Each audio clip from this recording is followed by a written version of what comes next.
संख्या में बारे में मैं आपसे बात कर रहा हूं। काउंटिंग नंबर्स, जिनको हम गिनती की संख्याएं कहते हैं ना, उन्हीं को कहा जाता है नेचुरल नंबर। गिनती की संख्याओं को, कौन सी संख्याओं को? गिनती की संख्याओं को, काउंटिंग नंबर्स को नेचुरल नंबर कहा जाता है। जैसे 1, 2, 3, 4, 5, ऐसे जो गिनती के नंबर्स होते हैं अनंत तक, ऐसा नहीं 9, 10 ऐसे नहीं, अनंत तक जितने काउंटिंग नंबर जो गिनती की संख्या होती हैं उन्हीं को क्या कहा जाता है? काउंटिंग नंबर्स को ही हम नेचुरल नंबर कहते हैं। और काउंटिंग नंबर की शुरुआत 0 से नहीं होती। जैसे मान लीजिए 5 उंगली गिननी है तो आप क्या कहोगे? 0, 1, ऐसा नहीं ना, 0, 1, 2, 3, 4, 4 खत्म, ऐसा नहीं। कहां से? 1 से।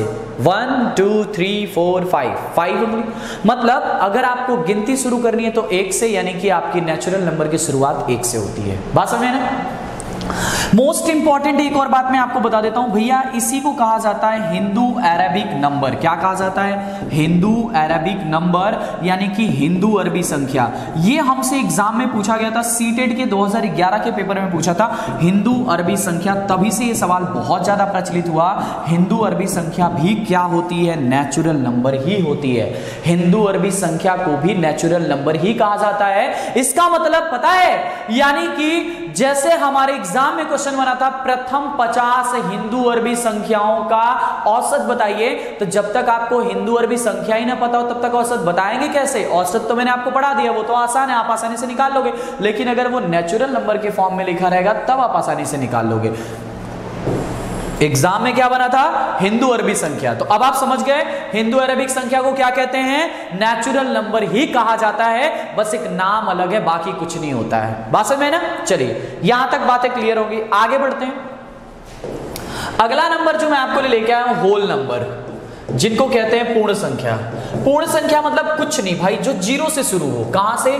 0 से। 0, 1, 2, 3, 4, 5, 6, 7 ऐसे जो अनंत तक हो, जो 0 से शुरू हो।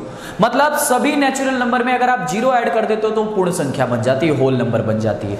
ये बात भी आप समझ गए। इसके बाद जो अगला नंबर मैं आपके लिए लेके आया हूं वो है सम संख्या। क्या है? सम संख्या। सम संख्या का मतलब होता है इवन नंबर। इवन नंबर क्या होता है जरा समझिए।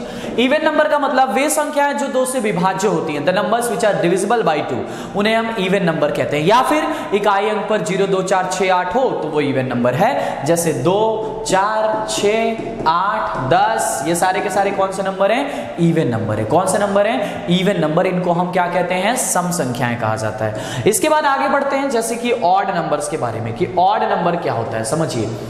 ऑड नंबर्स क्या होता है? विषम संख्या। विषम संख्या का मतलब, विषम संख्या की शुरुआत 1 से होती है। कहां से? 1 से। 1, 3 जो 2 से ना कटे, 5, 7, 9, 11, 13, 17, 19, ये सारे 13, 15, 17, ये सब के सब 1, 5, 7, 9, 11, ये जो संख्याएं 2 से ना कटे उन्हें क्या कहते हैं? विषम संख्याएं कहते हैं। जो संख्याएं 2 से ना कटे उन्हें क्या कहते हैं? विषम संख्या। The numbers which are not divisible by 2 is called as odd number. इसके बाद परफेक्ट स्क्वायर नंबर क्या होता है? परफेक्ट स्क्वायर नंबर यानी कि पूर्ण वर्ग संख्या। समझिए ध्यान से, पूर्ण वर्ग संख्या क्या होती है? छोटे छोटे नंबर से इनके बारे में आपको बता देता हूं, पूर्ण वर्ग संख्या क्या होती है। समझिए, पूर्ण वर्ग संख्या की मैं आपसे बात करूं ना कि पूर्ण वर्ग संख्या क्या होती है, तो देखिए ध्यान से, पूर्ण वर्ग संख्या क्या होती है समझिए। वे संख्याएं, पूर्ण वर्ग संख्या के बारे में मैं आपसे बोलूं तो वे संख्याएं जो कंप्लीट स्क्वायर हो किसी के, मतलब जिनका स्क्वायर रूट निकालें तो एक कंप्लीट नंबर आए, उसे ही हम पूर्ण वर्ग संख्याएं कहते हैं। जैसे कि आप सारे स्क्वायर वाले नंबर लिख दो। 1 का स्क्वायर है, 2 का स्क्वायर 4, 3 का स्क्वायर 9, 4 का स्क्वायर 16, 5 का स्क्वायर 25, ऐसे 36, ऐसे 49, इस तरह की संख्याएं जो होती हैं उनको पूर्ण वर्ग संख्या कहा जाता है। बात समझ में? इन तरह की जो संख्याएं होती हैं उनको क्या कहते हैं? पूर्ण वर्ग संख्या की कैटेगरी में रखा जाता है। इसके बाद आपसे पूछा जाता है कि अगला देखता हूं, अगला क्या आपसे पूछा जाता है, ध्यान दीजिए। इसके बाद जो अगला नंबर होता है परफेक्ट क्यूब नंबर, यानी पूर्ण घन संख्या। अब पूर्ण घन संख्या क्या होती है समझिए ध्यान से। पूर्ण घन संख्या क्या होती है? पूर्ण घन संख्या मतलब जिसका घनमूल एक पूर्ण हो, जिसका घनमूल पूर्ण हो। परफेक्ट क्यूब जैसे 1, 2 का क्यूब 8, 3 का क्यूब 27, 4 का क्यूब 64, 5 का क्यूब 125, 6 का क्यूब 216, इस तरह की जो संख्याएं होती हैं उनको पूर्ण घन संख्या कहा जाता है। क्या कहा जाता है? पूर्ण घन संख्या। तो इन तरह की संख्याओं को पूर्ण घन संख्या कहा जाता है। ये भी आप बहुत अच्छे समझ गए। ये सब नंबर्स बहुत इजी होते हैं, इसलिए मैं आपको बहुत अच्छे समझ आया। अब आगे आते हैं जो हमारे लिए एक इंपॉर्टेंट नंबर है, समझिए ध्यान से। इंपॉर्टेंट नंबर क्या है? प्राइम नंबर, प्राइम नंबर यानी कि अभाज्य संख्या। ध्यान दीजिए, बहुत ही इंपॉर्टेंट सा नंबर है अभाज्य संख्या। आप कहेंगे प्राइम नंबर का मतलब, देखिए ध्यान से, जो एक से कटे स्वयं से कटे वो प्राइम है, तो डेफिनेशन के हिसाब से एक भी प्राइम हो जाएगी, जबकि एग्जांपल में देखेंगे तो सबसे छोटी प्राइम 2 होती है। तो मैं आपको बताता हूं प्राइम नंबर क्या होता है। प्राइम नंबर का मतलब होता है, अभाज्य संख्या का मतलब होता है ऐसी संख्या जिसके केवल और केवल 2 गुणनखंड हो। ऐसी संख्या जिसके केवल और केवल 2 गुणनखंड हो, ना 2 से ज्यादा हो ना 2 से कम हो। The numbers which have only 2 factors, not more than 2 और नॉट लेस देन 2, उसे ही हम क्या बोलेंगे, प्राइम नंबर। वे संख्याएं जिनके केवल और केवल 2 ही गुणनखंड होते हैं। और वो दोनों गुणनखंड होते कौन कौन से हैं, कौन कौन से वो दोनों गुणनखंड होते हैं? तो दोनों गुणनखंड एक होता है, दूसरा स्वयं वो संख्या होती है। जैसे एक नंबर लिखा हो 5, अब गुणनखंड क्या होता है? तो जो 5 को डिविजिबल करे वो गुणनखंड होता है, जो 5 को काट दे वो गुणनखंड होता है। 5 को कौन कौन काटेगा? तो आप बोलोगे एक काटेगा, एक 5 काटेगा, इसके केवल 2 ही गुणनखंड है, 1 और 5, यही है, एक है और एक स्वयं वो संख्या है, तो इसको बोलेंगे कि ये क्या है, प्राइम नंबर है। जैसे मान लो कहीं पे लिखा है 13 भी किससे डिविजिबल होगा? 1 से और स्वयं से, इसके 2 गुणनखंड है। जैसे मान लो कहीं पे लिखा है 27, तो आप बोलोगे 27 के तो बहुत सारे हो जाएंगे, 1 हो जाएगा, 3 हो जाएगा, 9 हो जाएगा, 27 हो जाएगा। इस तरह से आपने देखा कि 27 के 4 गुणनखंड हो गए। कितने हो गए? 4 गुणनखंड हो गए। इस लिहाजे जो 27 है वो हमारा प्राइम नंबर नहीं है। प्राइम नंबर का मतलब भैया 2 से ज्यादा गुणनखंड नहीं होने चाहिए। चलिए, तो अगर प्राइम नंबर को हम जरा समझें तो आप कहेंगे एक क्यों नहीं है सर? क्योंकि 1 का तो केवल एकमात्र गुणनखंड 1 ही है ना, दूसरा गुणनखंड तो है ही नहीं। एकमात्र गुणनखंड होने से वो नंबर प्राइम नहीं होता। कम से कम 2 गुणनखंड, ना 2 से कम हो ना 2 से ज्यादा हो, इसलिए 1 हमारा प्राइम नंबर नहीं है। अगर आप डेफिनेशन बताते कि वे संख्या जो 1 से कटे स्वयं से कटे वो प्राइम होती है, इसका मतलब तो आपका 1 भी प्राइम होना चाहिए, क्योंकि 1 से भी कट रहा है, स्वयं से भी कट रहा है। बात समझ आ रही? ये 1 से भी डिविजिबल है, स्वयं से भी डिविजिबल है, तो ऐसी संख्या आपको डेफिनेशन बतानी ही नहीं, आप ऐसा बोलो ना। अगर आप बोलोगे कि नंबर जो 1 से डिविजिबल हो, स्वयं से डिविजिबल हो, when number is divisible by 1 and itself, then it is called as prime number. If you say like this, इसका मतलब है कि भैया 1 भी हमारा प्राइम हो जाएगा। जबकि अगर आप बोलोगे कि वे संख्या जिनके केवल 2 गुणनखंड हो वो प्राइम होता है, तो आप कहोगे 1 का केवल एक ही गुणनखंड 1 होता है, इसलिए 1 हमारा प्राइम नंबर नहीं होता है। ये कॉन्सेप्ट लगा सकते हो आप 1 के लिए। तो अगर जरा आप प्राइम नंबर्स को पूरा डिटेल में समझें तो ध्यान दीजिए, अगर इसके एग्जाम्पल की बात करें तो सबसे छोटी जो प्राइम नंबर होती है, यानी प्राइम नंबर की जो शुरुआत होती है हमारी, वो कहां से होती है? 2 से। कहां से होती है? 2 से। प्राइम नंबर की शुरुआत कहां से होती है? 2 से। तो आप कहेंगे सबसे छोटी प्राइम 2 होती है, उसके बाद 3, फिर 5, फिर 7, 9 नहीं होती है। 9 कैसे होगी? 3 से कट जाएगी ना, जो 1 से कटे हो स्वयं से।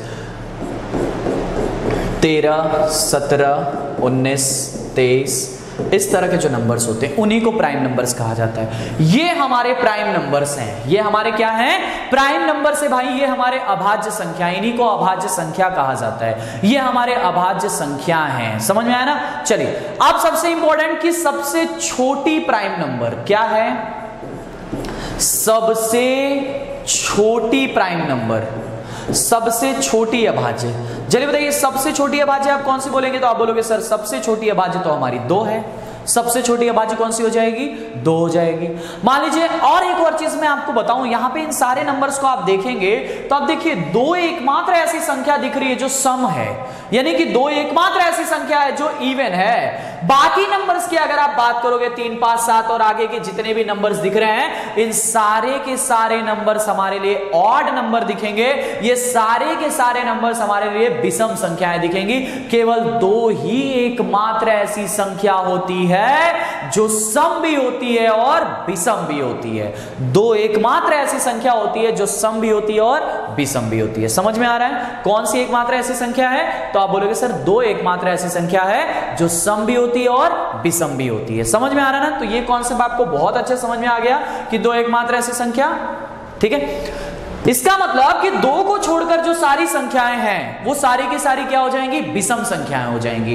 ये 3 है, ये 5 है, ये 7 है, ये 11 है, ये कोई भी संख्या 2 से नहीं कटेगी। जो संख्या 2 से नहीं कटती है उसको क्या बोलते हैं? विषम संख्याएं कहते हैं। ये बात बहुत अच्छे से आप समझ गए। चलिए, अब यहां से देखिए, ध्यान दीजिए, चलिए ये बात तो आप समझ गए। अगर मान लीजिए सवाल में हमसे किसी ने पूछ लिया कि सबसे छोटी विषम अभाज्य संख्या बताइए, सबसे छोटी ऑड प्राइम नंबर आपको बतानी है, तो आप कौन सी बोलोगे? 2 नहीं, तब कौन सी हो जाएगी? 3 हो जाएगी, क्योंकि ऑड प्राइम नंबर विषम अभाज्य पूछा है तो 3 हो जाएगी। तो ये भी कॉन्सेप्ट आपका क्लियर हो गया, ये भी कॉन्सेप्ट आपका क्या हो गया? क्लियर हो गया भाई। ये भी आप एकदम अच्छे से समझ गए प्राइम नंबर्स के बारे में। हमसे अगर मान लीजिए सवाल पूछता है कभी इन फ्यूचर, जैसे देखिए कि 1 से लेकर 50 तक की अभाज्य संख्या, 1 से लेकर 50 तक की कितनी अभाज्य संख्याएं होती हैं? 1 से लेकर 50 तक कितनी अभाज्य संख्या? तो आप बोलोगे 15। कैसे? इसका कोई तरीका नहीं होता, आपको लिख के काउंट करना पड़ेगा। ठीक है, मैं यहाँ पे लिख देता हूँ कौन कौन सी हैं, देखिए ध्यान दीजिए। जैसे देखिए ध्यान दीजिए, 2 है, 3 है, 5 है, 7 है, 11 है, 13 है, 17 है, 19 है, 23 है, 29 है, 31 है, 37 है, 41 है, 43 है और 47 है। ध्यान दीजिए, कोई छूटा तो नहीं। काउंट कर लेते हैं इनको।